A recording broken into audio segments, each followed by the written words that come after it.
नमस्कार, मैं एसके राजीव। आप देख रहे हैं न्यूज़ 22 स्कोप। दरअसल में आज हम जिस खबर को लेकर चर्चा कर रहे हैं वह बिहार की राजनीति से जुड़ी हुई खबर नहीं है, बल्कि वह खबर है बिहार पुलिस सेवा से जुड़ी हुई। दरअसल में इस बात के लगातार कयास लगाए जा रहे हैं और ऐसी संभावनाएं जताई जा रही हैं कि बिहार में लॉ एंड ऑर्डर की स्थिति पिछले कुछ दिनों में लगातार चरमराई है, जिसे लेकर बिहार के मुखिया नीतीश कुमार काफ़ी चिंतित रहते हैं। वहीं दूसरी तरफ तेजस्वी यादव जो नेता प्रतिपक्ष हैं, उनकी तरफ से रोज अपने एक्स पर एक सूचना जारी की जाती है और उसमें पूरे बिहार में जो अपराध की बड़ी घटनाएं होती हैं उसको उसमें अंकित किया जाता है। यानी नेता प्रतिपक्ष तेजस्वी यादव या फिर यूँ कह लें कि पूरा विपक्ष सरकार को घेरने की मुहिम में जुटा हुआ है। 17 तारीख से Tejashwi Yadav law and order के मुद्दे को लेकर सड़क पर भी उतर रहे हैं और पूरे बिहार का दौरा करेंगे। ऐसे में एक सवाल उठना लाजमी है कि क्या वाकई में जो राजविंदर सिंह भट्टी बिहार के डीजीपी हैं, उनसे क्या लॉ एंड ऑर्डर नहीं संभल पा रहा है। आपको ये भी याद होगा कि आज से कुछ दिन पहले, लगभग एक सप्ताह पहले, लगभग एक साल बाद सूबे के मुख्यमंत्री नीतीश कुमार ने सीएम हाउस में एक बड़ी बैठक बुलाई। उस बैठक में पुलिस के तमाम बड़े अधिकारी मौजूद थे और जिला स्तर से जो एसपी होते हैं उनको भी वीडियो कॉन्फ्रेंसिंग पर रखा गया था।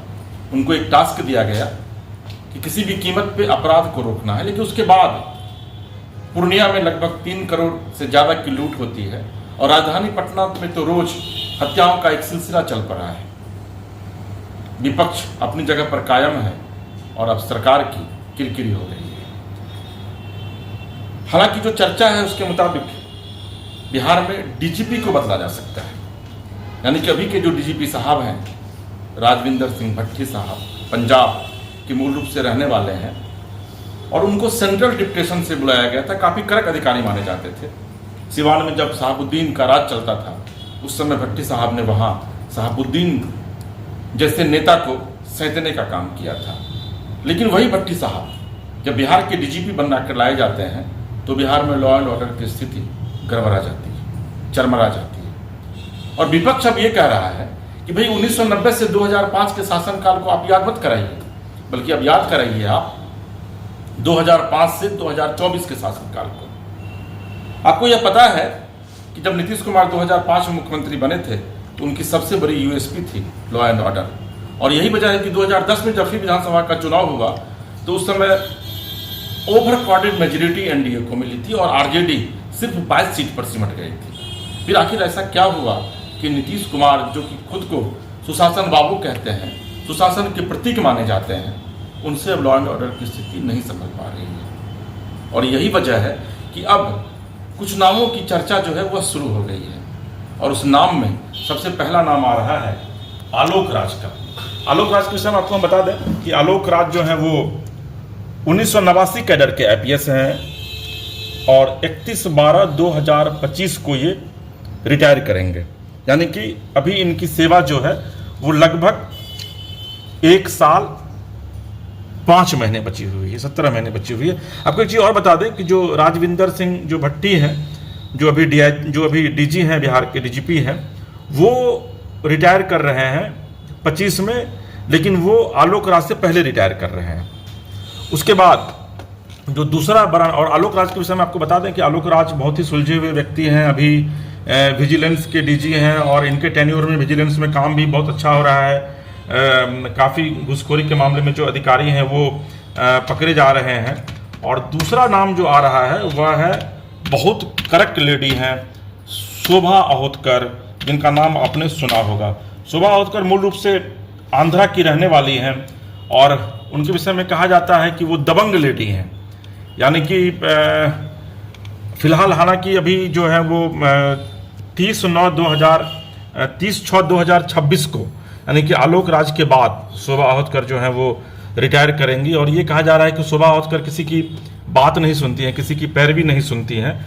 अभी फिलहाल जो है वो फायर डिपार्टमेंट की वो डीजी हैं, तो इनका भी नाम जो है वो 2nd नंबर पर लिया जा रहा है। तीसरा जो नाम आ रहा है वह है विनय कुमार सिंह का। विनय कुमार सिंह जो है वो मूल रूप से बिहार के रहने वाले हैं और काफ़ी तेज़ तर्रार आईपीएस अधिकारियों में भी इनकी गिनती होती है और ये 30/9/2025 को ये रिटायर कर रहे हैं। तो जो आप देखिए रिटायरमेंट के लिए बताना इसलिए ज़्यादा ज़रूरी है क्योंकि अमूमन सरकार जो नियुक्ति करती है किसी भी डीजीपी की, तो कम से कम 2 साल का टेन्योर होना चाहिए, 3 साल का टेन्योर होना चाहिए। हालांकि सरकार में एक प्रोविज़न यह भी है कि सरकार जो है वो एक्सटेंशन देती है डीजी लेवल के अधिकारियों को, और एक्सटेंशन 2-2 साल तक का होता है, 2 साल तक। चूँकि ये राज्य सरकार के पास विशेष पावर है, विशेषाधिकार है कि वो जो है वो एक्सटेंशन दे सकती है। और चौथा जो नाम आ रहा है वह है प्रवीण वशिष्ठ का। प्रवीण वशिष्ठ भी काफ़ी सुलझे हुए आईपीएस हैं और मूल रूप से दिल्ली के रहने वाले हैं। 1991 बैच के वो अधिकारी हैं और 31/5/2026 को जो है वो रिटायर करेंगे। तो प्रवीण वशिष्ठ का एक नाम जो है वो भी आ रहा है डीजी की लिस्ट में। इसके अलावा जो 5वां नाम आ रहा है वो है प्रीता वर्मा का नाम। प्रीता वर्मा का नाम हालांकि बहुत कम लोग जानते हैं, लेकिन बहुत ही अच्छी आईपीएस अधिकारी हैं प्रीता वर्मा। कई महत्वपूर्ण जगहों पर रही हैं वो, और राजस्थान की मूल रूप से प्रीता वर्मा जो है वो मूल रूप से राजस्थान की रहने वाली हैं। तो प्रीता वर्मा के विषय में भी कहा जाता है कि वो भी बहुत ही कड़क और एक तेज तर्रार आईपीएस अधिकारी हैं। तो एक प्रीता वर्मा का नाम आ रहा है। 30/6/2028 को वो रिटायर करेंगी। और इसके बाद जो एक और नाम आ रहा है वो है अमरेंद्र कुमार अंबेडकर का। तो अमरेंद्र कुमार अंबेडकर जो हैं वो भी एक अच्छे आईपीएस अधिकारी के तौर पर उनकी भी गिनती होती रही है। झारखंड के मूल रूप से वो रहने वाले हैं अमरेंद्र कुमार अंबेडकर, और ये 1990 बैच के आईपीएस अधिकारी हैं और 31/7/2025 को जो है वो रिटायर करने वाले हैं अमरेंद्र कुमार अंबेडकर। तो अगर आप इस पूरे 6 जो नाम हैं डीजी रैंक में, क्योंकि यही अधिकारी हैं, अभी सिर्फ 6 ही अधिकारी हैं जो डीजी रैंक में हैं। इसमें सबसे जो पहला नाम है वो आलोक राज का है, जैसे मैंने आपको बताया। दूसरा नाम शोभा अवोदकर का है। तीसरा विजय कुमार सिंह का है। चौथा प्रवीण वशिष्ठ का है। 5वां प्रीता वर्मा का है और 6ठा नाम जो है वो अमरेंद्र कुमार अंबेडकर का है। तो देखिए इसमें एक अगर आप सिर्फ प्रीता वर्मा को छोड़ दें तो प्रीता वर्मा 30/6/2028 को रिटायर कर रही है, यानी उनका 4 साल का भी टेन्योर है। बाद बाकी जो अधिकारी हैं उसमें से मैक्सिमम अधिकारी जो है वो 1 साल 1.5 साल या हार्डली 2 साल में वो रिटायर कर रहे हैं। तो सरकार के पास एक विशेषाधिकार होता है कि अगर आपकी सेवा 6 महीने बची हुई है और आपको अगर राज्य सरकार डीजीपी बनाती है, क्योंकि ये डीजीपी बनाना पूरी तरीके से राज्य सरकार के अधीन है। राज्य सरकार 3 लोगों का नाम जो है वो यूपीएससी को भेजती है और उसके बाद फिर उसमें से एक नाम का चयन जो है वो किया जाता है। तो पिछली बार भी जो अभी भट्टी साहब डीजीपी बने थे तो उस समय भी 3 नाम जो है वह भेजा गया था। उसमें आलोक राज, भट्टी और डीजीपी के तौर पर जो है वो शोभा अवोदकर का नाम भेजा गया था। और फिर बाद में यूपीएससी ने इसी 3 नाम पर मुहर लगाया और उसमें राजेंद्र सिंह भट्टी को बिहार के मुख्यमंत्री नीतीश कुमार ने डीजीपी बनाया था। तो ये चर्चा है कि बिहार में अब लॉ एंड ऑर्डर जो है वो एक बड़ी चुनौती बन गई है नीतीश सरकार के लिए। और विपक्ष यानी कि तेजस्वी यादव जो है वो अब लगातार सरकार को घेर रहे हैं और वो अब सड़क पर उतर रहे हैं। ऐसी स्थिति में अगर वो सड़क पर उतरते हैं और फिर जनता के बीच आकर वह बताएंगे कि भाई देखिए 1990 से लेकर 2005 तक लालू प्रसाद यादव के शासनकाल की दुहाई दी जाती है, लेकिन अपराध किस तरीके से बढ़ा है कि आज की तारीख में अब कोई भी व्यक्ति जो है वो सुरक्षित नहीं है।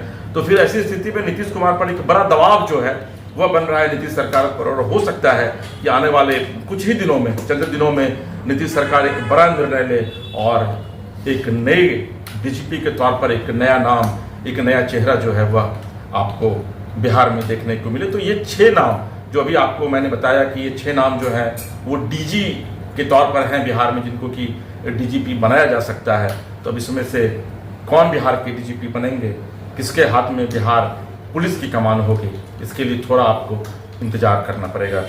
मित्रों, आपको हमारा ये कार्यक्रम कैसा लगा आप निश्चित तौर पर जाइए हमारे कमेंट बॉक्स में, उसमें जाकर आप कमेंट लिखिए। और अगर आपने न्यूज़ 22 स्कोप को सब्सक्राइब नहीं किया है तो उसको आप सब्सक्राइब कीजिए, क्योंकि यह बिहार झारखंड का तेजी से उभरता हुआ न्यूज़ चैनल ही नहीं है, बल्कि बिहार झारखंड का एकमात्र प्रादेशिक ऐसा चैनल है जो आपकी बात करता है, सीधे तौर पर आपकी समस्याओं से जुड़ा है, आपके सरोकार से जुड़ा है, जन सरोकार से जुड़ा है। तो आप हमारे चैनल को सब्सक्राइब कीजिए, लाइक कीजिए और फिलहाल इसके राजीव को दीजिए इजाज़त। नमस्कार।